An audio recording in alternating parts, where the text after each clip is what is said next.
Hello नमस्ते everyone, एक बार फिर से आप लोग का स्वागत है टीचिंग एप्टीट्यूड के क्लास नंबर 6 में, जो कि है असेसमेंट एंड इवैल्यूएशन।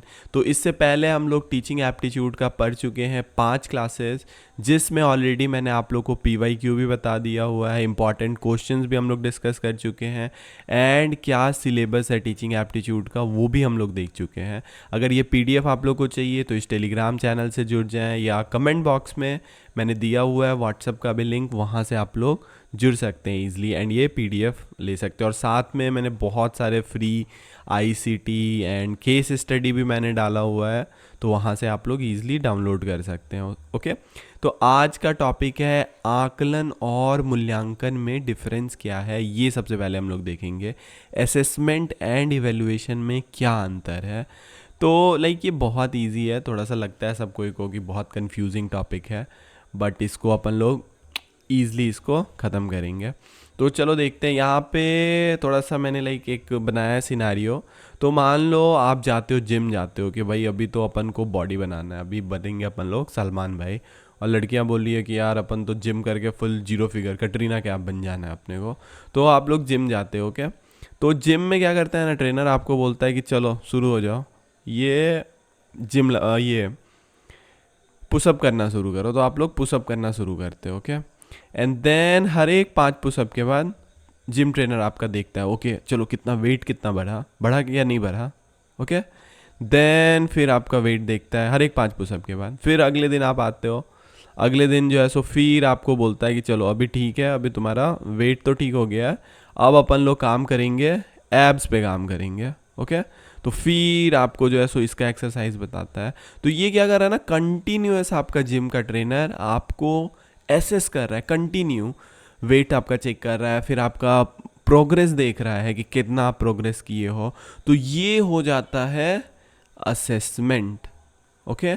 एंड एक लास्ट दिन, 1 साल के बाद, 2 साल के बाद, जब आप किसी कंपटीशन में उतरते हो, बॉडी बिल्डिंग कंपटीशन में, तो वो हो जाएगा आपका इवैल्यूएशन, ओके। समझने का कोशिश कीजिएगा कि ये जो पर डे आपका ट्रेनर काम कर रहा है ना, आपका वेट चेक कर रहा है, आपको बता रहा है कि नहीं ये एक्सरसाइज नहीं, ये एक्सरसाइज करना है, पेट पे भी ध्यान देना है, फिर लेग्स का करना है, तो ये हो जाएगा असेसमेंट आपका। रेगुलर इंटरवल पे आपको एक फीडबैक मिल रहा है, रेगुलर इंटरवल पे आपका चेकअप किया जा रहा है, तो वो होता है असेसमेंट। और जो फाइनल लास्ट में जो किया जाए, जो बस रिजल्ट ओरिएंटेड होगा, तो वो हो जाएगा इवैल्यूएशन, ओके। तो अब हम लोग आगे बढ़ते हैं कि बेसिकली ये जो कंसेप्ट है असेसमेंट एंड इवैल्यूएशन का, ये 3 भाई से रिलेटेड है। 3 भाई या 3 बहन बनो, थोड़ा जनरल न्यूट्रल हम लोग बनेंगे। तो सबसे पहला इसमें है मेज़रमेंट। मेज़रमेंट मतलब होता है मापन, ओके। और ये सिंपल टर्म है, जैसा हम लोग जानते हैं मेज़रमेंट मतलब 1 लीटर दूध दे दो, 10 मीटर का कपड़ा, वही मेज़रमेंट है ये, ओके। एंड फिर उसके बाद दूसरा आता है आकलन, जिसको हम लोग बोलते हैं असेसमेंट भी बोलते हैं। एंड तीसरा है इवैल्यूएशन, जिसको हिंदी में हम लोग मूल्यांकन बोलते हैं, ओके। तो सबसे पहले वाले पे हम लोग थोड़ा सा बात करेंगे क्योंकि ये थोड़ा इंपॉर्टेंट टॉपिक है।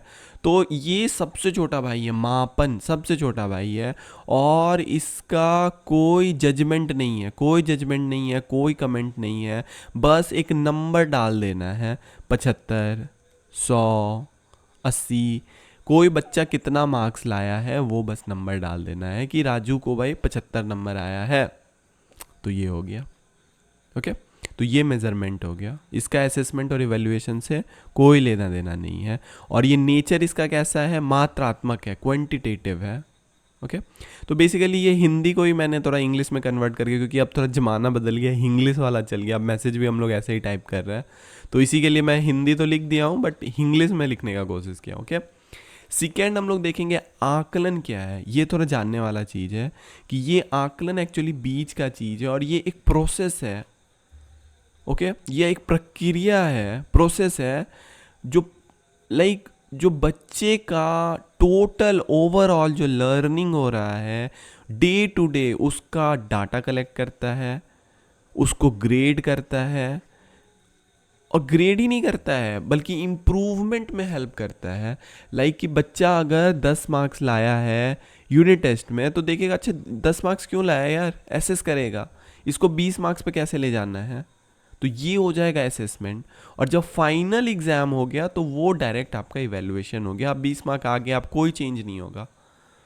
और इसका nature quantitative and qualitative both है, दोनों है, मात्रात्मक और गुणात्मक दोनों है ये, ठीक है।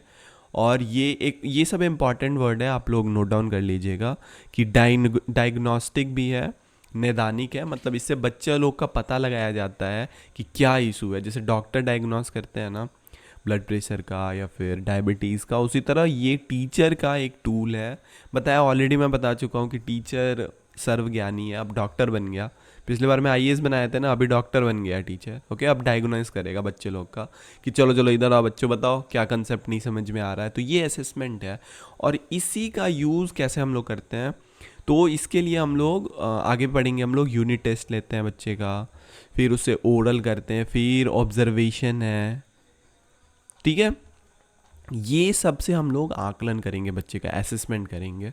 अभी इवैल्यूएशन हम लोग मूल्यांकन पे अगर ध्यान दें तो ये भाई घर का सबसे बड़ा भाई है और ये बस जजमेंट सुनाएगा, ठीक है। इसको कोई मतलब नहीं है कि बच्चा पढ़ा है नहीं पढ़ा है, क्यों नहीं पढ़ा है, कितना ध्यान दिया गया, कुछ नहीं।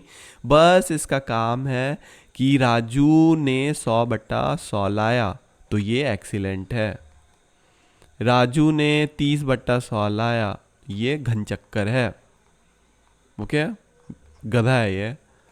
तो ये बस इवैल्यूएशन लाइक बस रिपोर्ट बस बताएगा, ओके। और ये व्यापक होता है, कॉम्प्रिहेंसिव होता है।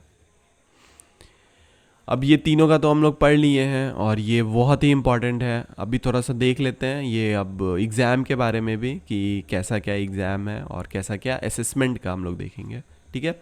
तो ऑलरेडी हम लोग इवैल्यूएशन देख चुके हैं, असेसमेंट देख चुके हैं। तो अब असेसमेंट का भी लाइक 2-3 पार्ट है, उसको हम लोग देखेंगे। तो पहला है फॉर्मेटिव असेसमेंट, ओके, रचनात्मक आकलन।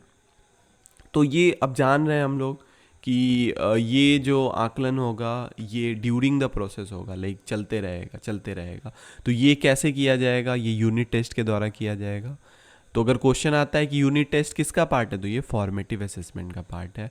क्विजेस के थ्रू किया जाएगा, ऑब्जर्वेशन के थ्रू किया, मतलब बच्चे लोग को देखा जाएगा, होमवर्क दिया जाएगा, क्लास में वर्क करवाया जाएगा। इससे पता चलेगा कि बच्चा क्या कहाँ पे उसका रचनात्मक आकलन किया जा रहा है और किस जगह पे है वो, अब उसको क्या चीज़ का ज़रूरत है। मैथ्स में कमज़ोर है, मैथ्स को ज़्यादा फोकस किया जाएगा। इंग्लिश में कमज़ोर है, इंग्लिश में ज़्यादा फोकस किया जाएगा। और ये कब होता है, सबसे पहला क्वेश्चन है कि कब होता है, तो ये पढ़ाते समय होता है, ओके। पढ़ाते समय, पढ़ाने के बाद नहीं होता है, पढ़ाते समय ही होता है। और स्टूडेंट के प्रोग्रेस को और फीडबैक को देख करके होता है, ओके। और वही हो गया कि एक जो शेफ़ होता है जो खाना बनाता है उसको देखते हो बार बार टेस्ट करते रहता है कि नमक ठीक है ना, मिर्च ठीक है ना। तो उसी तरह का ये फॉर्मेटिव असेसमेंट है जो बार बार लिया जाता है। और देखो केवीएस, एनवीएस और एमआरएस में क्वेश्चन पूछा गया था, which of the following is not a characteristics for learning. अच्छा, एक और चीज़ यहाँ पे नोट डाउन करने का कोशिश कीजिएगा आप लोग। 2 कंसेप्ट का यूज़ होता है, assessment for learning, assessment of learning, ठीक है। तो ये दोनों में अंतर क्या है ना, ये 4 आपका जो है ना, सो ये फॉर्मेटिव हो जाएगा। अभी हम लोग पढ़े ना फॉर्मेटिव, तो ये 4 से याद रखिए, 4 से ही बना है formative, okay.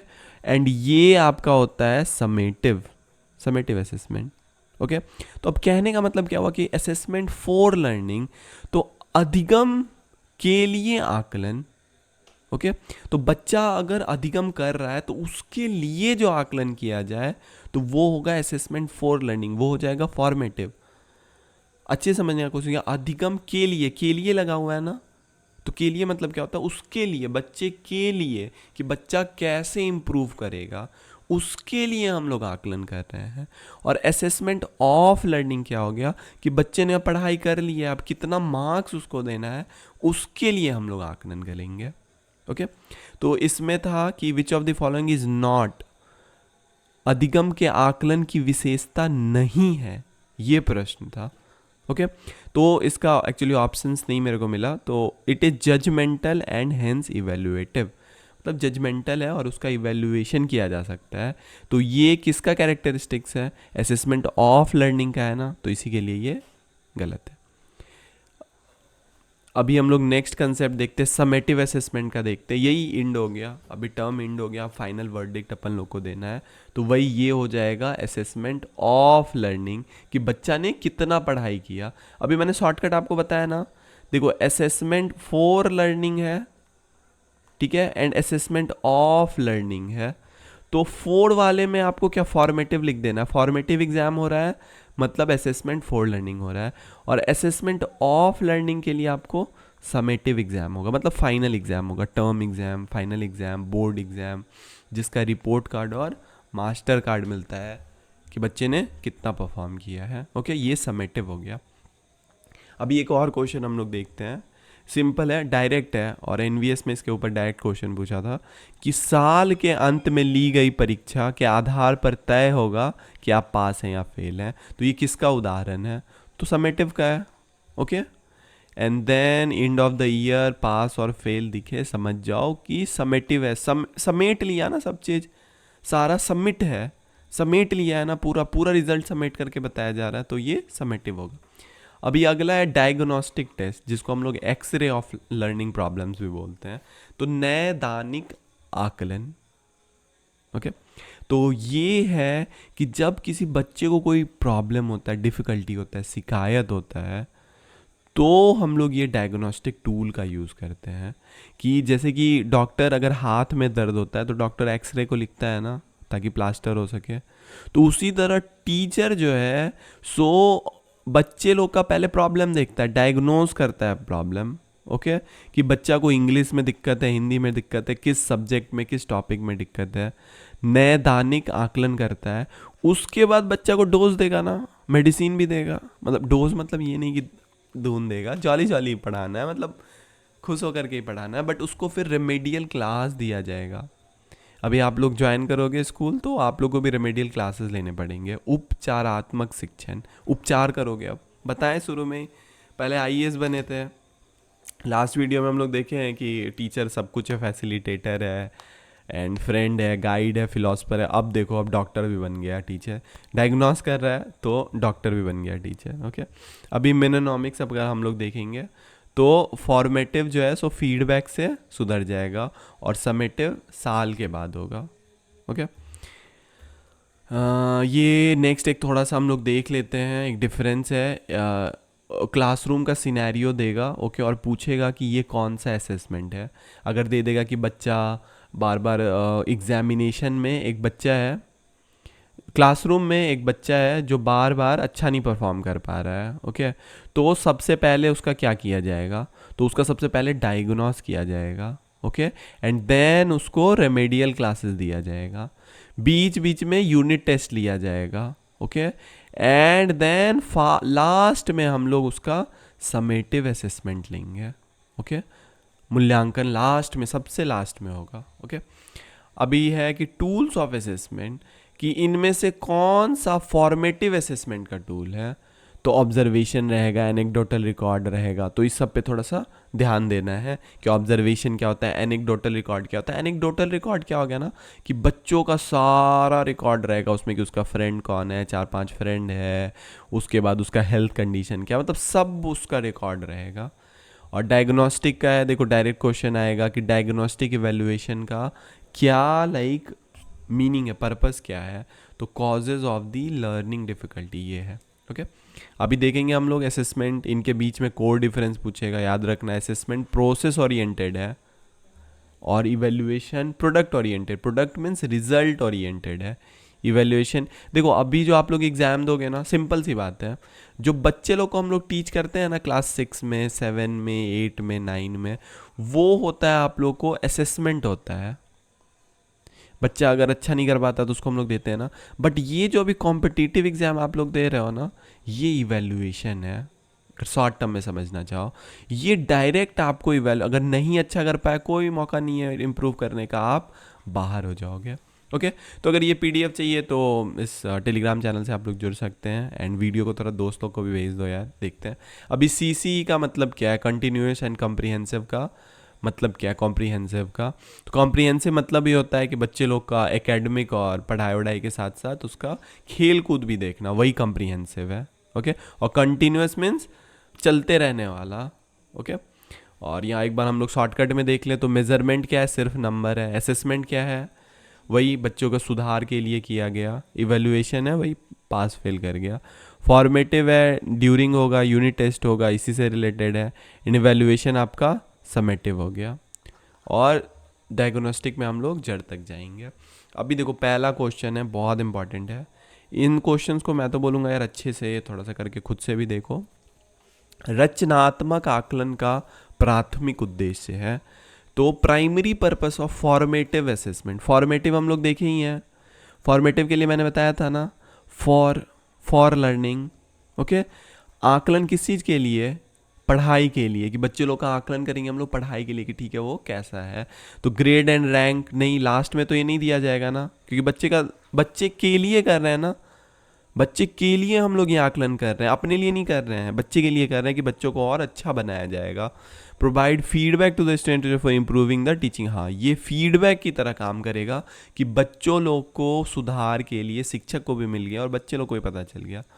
Level of mastery भी तो नहीं बताएगा ये, और स्टूडेंट का परफॉर्मेंस विथ नेशनल नॉर्म्स नहीं, ये भी नहीं, परफॉर्मेंस भी नहीं है ये। इसका सही उत्तर है फॉर लर्निंग। रचनात्मक आकलन का उद्देश्य है कि बच्चे और टीचर दोनों को यह अवगत कराना कि देखो बच्चा तुम्हारा कैसा है। ओके अभी नेक्स्ट हम लोग देखते हैं कि अगर कोई स्कूल में शैक्षणिक वर्ष के अंत में एकदम लास्ट जो एग्ज़ाम होता है जिसको हम लोग फाइनल एग्ज़ाम बोलते हैं, तो वो किसका एग्जाम्पल है। तो ये डायग्नोस्टिक तो होगा नहीं, सबसे पहले डायग्नोस्टिक तो बीच में डायग्नोस करेंगे ना, डॉक्टर साहब आएंगे। प्लेसमेंट भी नहीं है भाई, बच्चे को प्लेसमेंट थोड़ी दे रहे हैं। और अब बच्चा फॉर्मेटिव और समेटिव, तो अभी बताया ना कि फॉर्मेटिव क्या होगा, बच्चों के लिए होगा, तो लास्ट में थोड़ी, अब क्लास 6 का लास्ट है वहाँ पे थोड़ी बच्चों के लिए करेंगे, अब तो वो क्लास 7 में चला जाएगा। तो ये होगा समेटिव हो जाएगा, समेटिव कि समेट आ गया है, अब समेटना है सब चीज़ को। ओके समेटो, चलो लास्ट में समेट करके सबको ख़त्म करो, तो ये हो जाएगा आपका योगात्मक आकलन, लास्ट में होगा सी, समेटिव असेसमेंट। फिर अगला प्रश्न है कि असेसमेंट और इवैल्यूएशन के बीच में क्या अंतर है। आकलन और मूल्यांकन के बीच का डिफरेंस बताना है। तो असेसमेंट जो है, तो सबसे पहले यार देख लो, इसमें थोड़ा कन्फ्यूज़न होता है। तो असेसमेंट और इवैल्यूएशन हम लोग लिख लेंगे, ठीक है। तो इवैल्यूएशन क्या होगा, लास्ट में होगा, सबसे लास्ट में, अंतिम में होगा ना। और असेसमेंट क्या होगा, बीच में होगा, ठीक है। अब देखो, अब हम लोग देखेंगे तो असेसमेंट इज क्वांटिटेटिव होता है वाइल इवैल्यूएशन इज क्वालिटेटिव। तो ये गलत है ना, अभी असेसमेंट क्वालिटेटिव होगा ना, क्योंकि असेसमेंट में हम लोग देखेंगे बच्चा कैसा है, बुरा है, अच्छा है, नहीं है। और इवैल्यूएशन जो है सो क्वांटिटेटिव होगा। ओके मतलब मात्रात्मक होगा, मात्रात्मक ही होगा ना, कि बच्चा फेल किया, पास किया, 10 नंबर है, 20 नंबर है। ओके तो ये गलत हो जाएगा।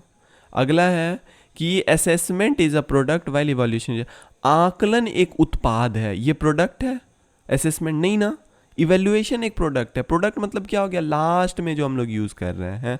और असेसमेंट क्या है, एक प्रोसेस है, असेसमेंट एक प्रक्रिया है। ओके अभी नेक्स्ट हम लोग देखते हैं, ये अब दो तो गलत हो गया यार, ये भी गलत है, ये भी गलत है, क्योंकि उल्टा लिख दिया दोनों में। अभी assessment is process oriented and diagnostic, ये कुछ सही लग रहा है। While evaluation is a product oriented and judgemental, आकलन प्रक्रिया उन्मुख और नैदानिक है। ओके जबकि मूल्यांकन उत्पाद उन्मुख और निर्णायक है, ये करेक्ट है। देखो अभी हम लोग बात किए ना ऊपर में कि इवैल्यूएशन क्या है ना, उत्पाद के अकॉर्डिंग है, लास्ट इसके प्रोडक्ट पे इसको समेट रहा है ना, लास्ट पे इसको मतलब है। और ये फिर देखो असेसमेंट लास्ट में किया जाता है और इवैल्यूएशन कंटिन्यूअस, ये गलत है ना। असेसमेंट आपको निरंतर है, असेसमेंट लगातार किया जा रहा है, कंटिन्यूअस है। और जो आपका इवैल्यूएशन है ये एंड में होता है, ये अंत में किया जाता है। ओके तो इसका आंसर हो जाएगा आपका सी, हो जाएगा आंसर। कि ये प्रोसेस ओरिएंटेड है, असेसमेंट जो है सो प्रोसेस ओरिएंटेड, प्रक्रिया ओरिएंटेड है और नैदानिक है, जबकि इवैल्यूएशन जो है सो उत्पाद, लास्ट में इसको मतलब है कि लास्ट में क्या हो रहा है। अगला प्रश्न है कि एक टीचर देखता है कि बच्चा रेगुलर जो है ना सो मल्टीप्लिकेशन और छोटे छोटे प्रॉब्लम से उसको दिक्कत हो रहा है, तो उसका जो प्रॉब्लम को फाइंड करना है तो टीचर क्या करेगा।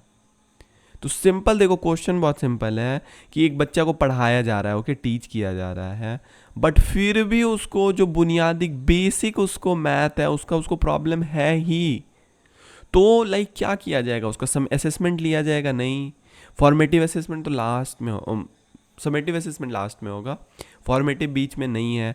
एप्टीट्यूड टेस्ट लेके क्या करोगे? अभी आपका टेस्ट हो रहा है एप्टीट्यूड, आप लोग टेस्ट दो, तो इसका आंसर क्या होगा? डायग्नोस किया जाएगा, बच्चे को छुड़ी उड़ी निकाला जाएगा और बच्चे लोग को लेटा दिया जाएगा, बोलेगा चलो अभी तुम्हारा करते हैं नैदानिक परीक्षण करते हैं, ओके। तो ऑप्शन नंबर सी है, ध्यान दीजिएगा। इसमें कन्फ्यूज़न होगा, बोलोगे आपकी फॉर्मेटिव क्यों नहीं होगा सर, रचनात्मक क्यों नहीं होगा। तो देखो यार, क्वेश्चन पे भी थोड़ा सा समझो, ये क्वेश्चन पूछ क्या रहा है यार, होने को तो होगा फॉर्मेटिव, के बच्चा का परफॉर्म नहीं कर रहा है तो आप क्या करोगे, उसका फॉर्मेटिव असेसमेंट लोगे ना, तब तो आपको पता चलेगा। लेकिन अभी क्वेश्चन पूछ क्या रहा है कि बेसिक मल्टीप्लिकेशन है, तो specific cause of the difficulty, आप उसको लाइक क्या कंडक्ट, तो पूछना ही चाह रहा है कि यार तुम डायग्नोस्टिक आंसर करो, नैदानिक ही तुम आंसर करो। अभी अगला प्रश्न है कि सीसीई का जो है सो लाइक मुख्य उद्देश्य क्या है? सतत और व्यापक मूल्यांकन, टू रिड्यूस द वर्कलोड। नहीं भाई, ऐसा तो है ही नहीं, टीचर का वर्कलोड क्यों कम होगा, और बढ़ा हो यार, ये भी गलत है। कि फाइनल एग्ज़ाम जो है सो बच्चों लोग के लिए ईजियर किया जा सके, ऐसा भी कुछ मेरे को नहीं लगता है कि ऐसा कुछ है। खुद से सोचो यार, ईजियर तो नहीं करना है, कंपटीशन बढ़ रहा है तो ईजी नहीं कर रहा है। टू बच्चे के विकास के शैक्षिक और सह शैक्षिक को scholastic aspect of a child growth, दोनों के पहलू का मूल्यांकन करना, यही है सीसीई का मुख्य उद्देश्य। To eliminate the need for final exam, मतलब लास्ट एग्जाम के लिए पूर्णतः समाप्त करना, नहीं। तो बच्चों का जो है सो शैक्षणिक और शैक्षणिक, मतलब जो साथ में शैक्षणिक के हैं जैसे कि डांस, ड्रामा, इस दोनों को इसको बढ़ावा देना है, इसी के लिए इसका मेन ऑब्जेक्टिव है सीसीई का। अगला प्रश्न है कि फॉर्मेटिव अगर असेसमेंट आपको लेना है, रचनात्मक आकलन करना है आपको, तो इनमें से कौन सा टूल, छेना हथौड़ी है जो यूज़ करोगे आप? बोर्ड एग्जाम लोगे तो अभी फिर से वही करना है, फॉर्मेटिव हम लोग लिख देंगे और इधर समेटिव लिख देंगे। तो फॉर्मेटिव क्या होता है? प्रोसेस ओरिएंटेड है ना, ठीक है। समेटिव क्या होगा? लास्ट में एकदम होगा, लास्ट में होगा। तो अभी देखो ये क्या करने बोल रहा है? फॉर्मेटिव करने बोल रहा है, रचनात्मक आकलन करने बोल रहा है। तो अपन देखेंगे प्रोसेस किस, बोर्ड एग्जाम में प्रोसेस होगा? नहीं ना, बोर्ड एग्जाम तो लास्ट का हो गया ना, फाइनल है। एनुअल एग्जाम ये भी फाइनल हो गया। Observing during a class activity, कक्षा गतिविधियों में बच्चों का अवलोकन, ऑब्जर्वेशन करेंगे ना बच्चे लोग का, तब तो प्रोसेस ओरिएंटेड हो गया, ठीक है। अगला प्रश्न हम लोग देखेंगे कि एक बच्चों को 85 में से 100 आया है, तो ये किसका एग्जाम्पल है? इवेल्युएशन का है, असेसमेंट का है, मेजरमेंट का है या डायग्नोसिस का है? तो देखो अब बच्चे लोग बोलेंगे कि यार इवेल्युएशन होना चाहिए इसका आंसर, तो नहीं, इवेल्युएशन नहीं, इसका आंसर है मेजरमेंट होगा। क्यों मेजरमेंट होगा? क्योंकि यार ऑलरेडी हम लोग पढ़े हैं ना, ये क्वेश्चन क्या पूछना चाह रहा है। आई नो इवेल्युएशन भी होता है रिजल्ट ओरिएंटेड, कि बच्चे को 85 नंबर आ गया 100 में, ओके, बट क्वेश्चन ये पूछना चाह रहा है कि आप मेजरमेंट मारो। थोड़ा समझना पड़ेगा कि मेजरमेंट क्यों होगा, क्योंकि डायरेक्ट नंबर का बात कर दिया ना। हाँ, अगर ये कहा जाता कि राजू को 85 आया है 100 नंबर में और वो क्लास में फर्स्ट कर गया है, तब फिर उसको हम लोग मानते हैं कि वो इवेल्युएट किया गया, बच्चों लोग का कुछ तो मूल्यांकन हुआ है कि 10 बच्चों में आया या 20 बच्चों में आया, बट बस मार्क्स है 85 नंबर है, तो इसका मतलब है कि वो एक मेजरमेंट है, मापन है बस, okay. Assessment as learning primarily focus on, तो अधिगम के रूप में आकलन ये किस चीज़ में फोकस करता है?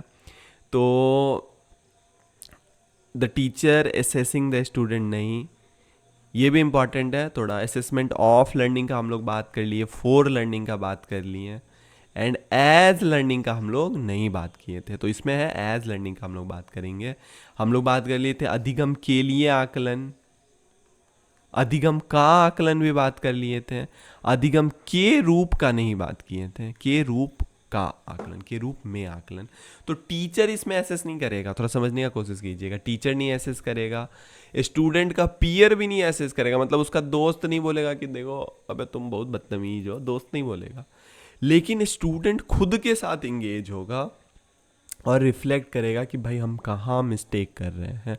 तो ये है असेसमेंट एज लर्निंग के रूप में। ओके, एक्सटर्नल एजेंसी कोई स्कूल के द्वारा कोई आकलन नहीं किया जाएगा, बच्चा स्वतः खुद में आकलन करेगा कि भाई हम कहाँ गलती है। ऑप्शन नंबर सी इसका करेक्ट आंसर है।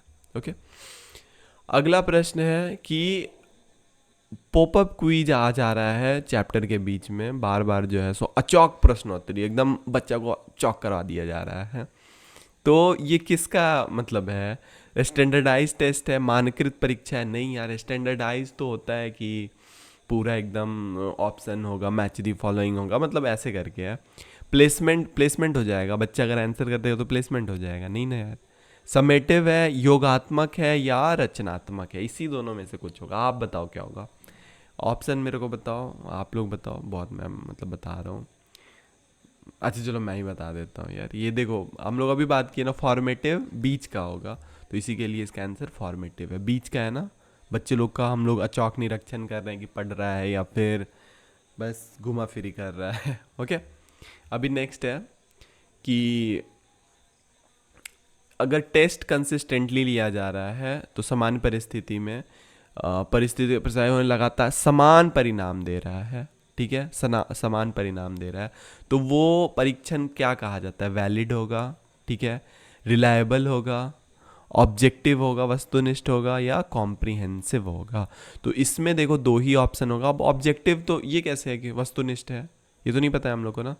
अगर कोई बच्चे लोग को दिया जा रहा है क्वेश्चन और वो बार बार लाइक सिमिलर कंडीशन में वो सेम रिजल्ट ला रहे हैं, मतलब क्या है ना कि यार वो स्टैंडर्ड है ना, मतलब वो जो है सो रिलायबल है, विश्वसनीय है। मतलब अगर ये बच्चा लोग ऐसा नहीं है कि हार्ड ही है या इजी है, तो ये स्टैंडर्डाइज्ड हो गया, ये रिलायबल हो गया। ओके, अगला प्रश्न है कि एक परीक्षण जो वही मापता है जिसे मापने के लिए वह बना है, उसे डैश परीक्षा के रूप में जाना जाता है। तो जैसे कि हम लोग एक टेस्ट डिज़ाइन किए कि बच्चा लोग का हम लोग को रीडिंग स्किल जानना है, तो वो बस रीडिंग स्किल मतलब जान पाता है, तो वो कैसा परीक्षण है?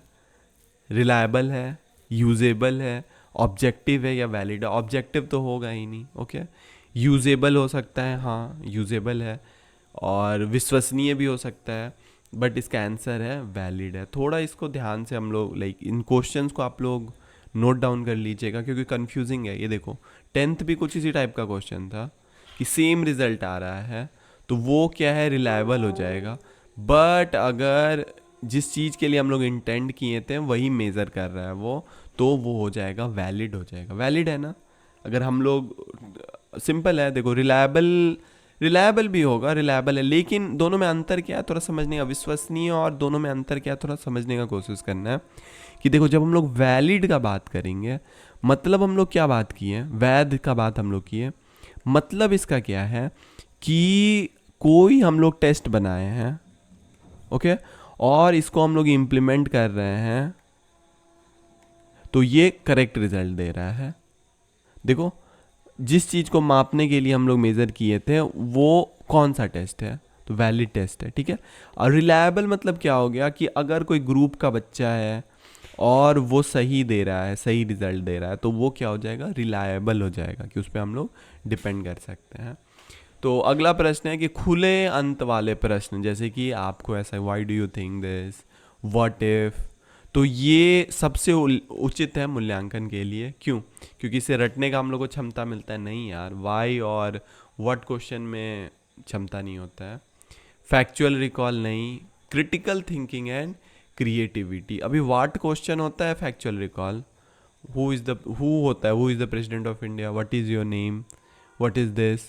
बट जब बात किया जाएगा व्हाट इफ़ मीन्स थिंकिंग हो जाता है ना, क्या होगा अगर आप एक EMRS टीचर बन जाएं, क्या करेंगे? कमेंट बॉक्स में बताइए आप लोग। एंड अगर ये PDF डाउनलोड करना है तो इस टेलीग्राम पे आप लोग चले जाएं, एंड अगर अभी तक देख रहे हैं तो लाइक बटन दबा दें। तो क्या होगा अगर आप EMRS टीचर बन जाएंगे? डांस करेंगे या फिर बच्चों को खूब धुनाई करेंगे? ओके।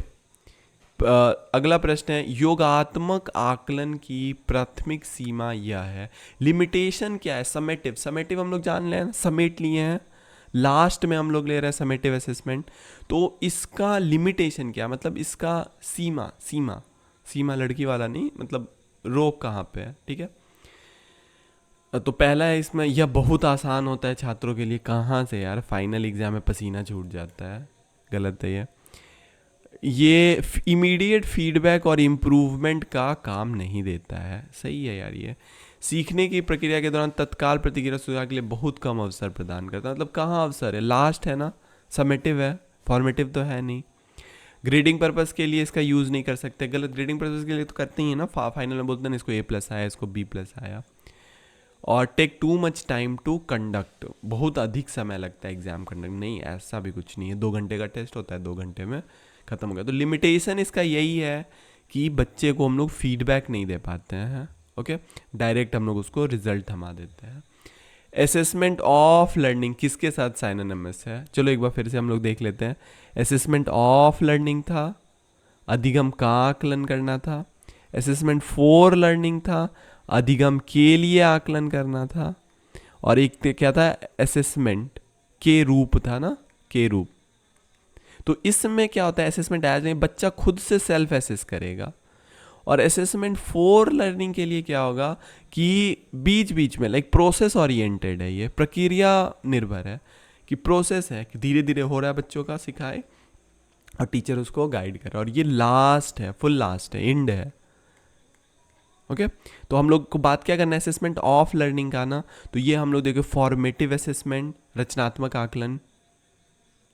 ओके, तो ये लास्ट नहीं है ना, फॉर्मेटिव तो लास्ट नहीं है, डायग्नोस्टिक भी लास्ट नहीं है, ये समेटिव इसका लास्ट। असेसमेंट ऑफ लर्निंग, योगात्मक आकलन। सेल्फ असेसमेंट का तो हम लोग देख लिया ना, सेल्फ असेसमेंट किसका हो गया, एज का हो गया। और ये फॉर्मेटिव असेसमेंट किसका हो गया, सब लिख लीजिए, फॉर्मेटिव असेसमेंट फॉर फॉर्मेटिव, याद रखना है, ठीक है। और डायग्नोस्टिक भी किसका है, डायग्नोस्टिक भी फॉर का ही है। तो लास्ट में आपका बचता है समेटिव असेसमेंट, यही इसका सही जवाब है। तो अब अगला प्रश्न है, एक शिक्षक जो है सो बच्चों का पोर्टफोलियो बना के रखता है, ठीक है। और उसमें क्या है, उसका काम का नमूना, बच्चा क्या काम किया है, और उसका सैम्पल वर्क है, ऑब्जर्व, उसको जो देख के टीचर इवेलुएट किया है वो है, और बच्चों का सेल्फ इवेलुएशन भी है। तो ये क्या है, ठीक है, ये क्या है, लाइक इस प्रैक्टिस को क्या बोला जाता है? ओनली समेटिव असेसमेंट नहीं, स्टैंडर्डाइज टेस्ट कैसे होगा यार, मानकृत, बच्चे लोग का मानकृत थोड़ी हो गया, कोई बच्चा अच्छा है कोई बच्चा खराब है, ये भी नहीं होगा। वन टाइम असेसमेंट भी नहीं है, ये तो रेगुलर चलते रहेगा। और फिर केवल योगात्मक मूल्यांकन, समेटिव भी तो नहीं है ना, ये तो कंटिन्यूअस है ना, व्यापक है, चले जा रहा है चले जा रहा है चले जा रहा है। ओके, तो ये रहा। अगला हम लोग देखेंगे टीचिंग मेथडोलॉजी है, उस चैप्टर का हम लोग देखेंगे। अगले दिन मैं अपलोड कर दूंगा सुबह 9 बजे, तो आप लोग देख सकते हैं यहाँ पे। एंड अगर PDF चाहिए ICT एंड अदर भी, तो आप लोग इस चैनल से जुड़ सकते हैं, टेलीग्राम पे हम लोग के साथ जुड़ जाइए। धन्यवाद।